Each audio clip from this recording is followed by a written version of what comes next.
Hello. Hi Rahul, ನಾನು ದೇಶದ very famous exchange ಇಂದ ಮಾತಾಡ್ತಾ ಇದ್ದೀನಿ. ನಮ್ಮ ಎಕ್ಸ್ಚೇಂಜ್ ಅಲ್ಲಿ ನಿಮ್ಮಂತ ಟ್ರೇಡ್ ಮಾಡುವ ಹೂಡಿಕೆದಾರರಿಗೆ ನೇರ ಎಕ್ಸ್ಚೇಂಜ್ ಇಂದ ಒಂದು ಆಫರ್ ಇದೆ. ನೇರವಾಗಿ ಎಕ್ಸ್ಚೇಂಜ್ ಇಂದನಾ? ಹೇಗೆ ಹೇಳಿ?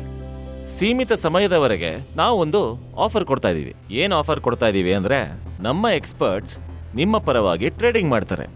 ಓ ವಾವ್, ನಾನೇನ್ ಮಾಡ್ಬೇಕು? ನಿಮಗೆ ಟ್ರೇಡಿಂಗ್ಗೋಸ್ಕರ ಅಪ್ ಫ್ರಂಟ್ ಮಾರ್ಜಿನ್ ಮನಿ ಡೆಪಾಸಿಟ್ ಮಾಡಬೇಕಾಗತ್ತೆ. ಆಮೇಲೆ ಒಂದು ಚಿಕ್ಕ ಅಡ್ವೈಸರಿ ಫೀಸ್ ಕೂಡ ಕೊಡಬೇಕಾಗತ್ತೆ. ಆಮೇಲೆ ನೋಡಿ ನಿಮ್ಗೆ ಎಷ್ಟು ಲಾಭ ಸಿಗುತ್ತೆ ಅಂತ. ಸರಿ, ನೀವು ಡೀಟೇಲ್ಸ್ ಕಳಿಸಿ, ನಾನು ಈಗಲೇ ದುಡ್ಡು ಟ್ರಾನ್ಸ್ಫರ್ ಮಾಡ್ತೀನಿ. ಏನ್ ವಿಷಯ ರಾಹುಲ್, ತುಂಬಾ ಉತ್ಸಾಹದಿಂದ ಇದೆಯಾ? ಅರೆ, ನನಗಂತೂ ಲಾಟ್ರಿ ಹೊಡೆದಂಗಾಯ್ತು. ಅದೇಗೆ? ದೇಶದ ಪ್ರಸಿದ್ಧ ಎಕ್ಸ್ಚೇಂಜ್ ಬರೀ ಕೆಲವೇ ಜನರಿಗೆ ಒಂದು ಆಫರ್ ಕೊಟ್ಟಿದ್ದಾರೆ. ಅದರಲ್ಲಿ ನಾನು ಇದೀನಿ. ಎಂತ ಆಫರ್? ಎಕ್ಸ್ಚೇಂಜ್ ನ ಎಕ್ಸ್ಪರ್ಟ್ಸ್ ನನಗೋಸ್ಕರ ಟ್ರೇಡಿಂಗ್ ಮಾಡಿ ಲಾಭ ತಂದು ಕೊಡ್ತಾರೆ. ನನಗ್ ಬರೀ ಮಾರ್ಜಿನ್ ಮನಿ ಟ್ರಾನ್ಸ್ಫರ್ ಮಾಡ್ಬೇಕಾಗತ್ತಷ್ಟೇ. ಒಂದು ಚಿಕ್ಕ ಅಡ್ವೈಸರಿ ಫೀ ಕೊಡ್ಬೇಕಾಗತ್ತ ಅಷ್ಟೇ. ನಿಲ್ಲು, ನಿಂಗೆ ಖಚಿತವಾಗಿ ವಿಶ್ವಾಸ ಇದೆಯಾ ಈ ಕರೆ ಎಕ್ಸ್ಚೇಂಜ್ ಇಂದಾನೆ ಬಂದಿದೆ ಅಂತ? ಅವ್ರಿಗೆ ನನ್ನ ಟ್ರೇಡಿಂಗ್ ಬಗ್ಗೆ ಗೊತ್ತಲ್ವಾ? ಆಗ ಕಾಲ್ ಎಕ್ಸ್ಚೇಂಜ್ ಇಂದಾನೆ ಬಂದಿರುತ್ತಲ್ವಾ? ಸ್ಕ್ಯಾಮರ್ಗಳು ಜನರ ಪರ್ಸನಲ್ ಡೇಟಾವನ್ನು ಅಕ್ರಮವಾಗಿ ಪಡೆಯುತ್ತಾರೆ.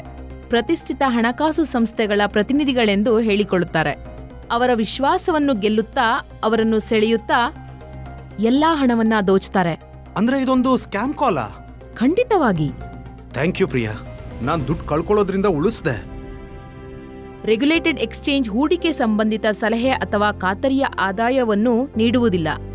ಹೂಡಿಕೆದಾರರ ಪರವಾಗಿ ಟ್ರೇಡಿಂಗ್ ಮಾಡುವುದಿಲ್ಲ. ಪ್ರತಿಷ್ಠಿತ ಹಣಕಾಸು ಸಂಸ್ಥೆಯಿಂದ ಬಂದಿದೆ ಎಂದು ಹೇಳಿಕೊಳ್ಳುವ ಅಂತಹ ಯಾವುದೇ ಪ್ರಸ್ತಾಪವನ್ನು ತಕ್ಷಣ ಪರಿಶೀಲಿಸಲು ಸದಾ ನೆನಪಿಡಿ. ಸ್ಮಾರ್ಟ್ ಆಗಿರಿ, ಬುದ್ಧಿವಂತಿಕೆಯಿಂದ ಹೂಡಿಕೆ ಮಾಡಿ.